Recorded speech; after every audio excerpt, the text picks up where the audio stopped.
নদীর পাড়ে ছোট্ট ঘরে মা আর তার ছোট্ট পাপির সুখের জীবন।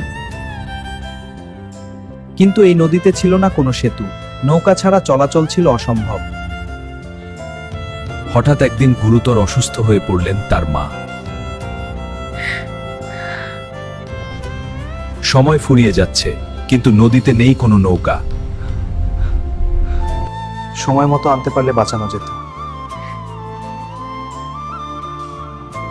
সেদিন সে প্রতিজ্ঞা করল, আর কোনো মা যেন এমন ভাবে না হারায়। পাপি সাঁকো বানানোর জন্য নদীতে বাঁশ নিচ্ছে, কিন্তু লোকজন হাসলো, কারণ একা সম্ভব না।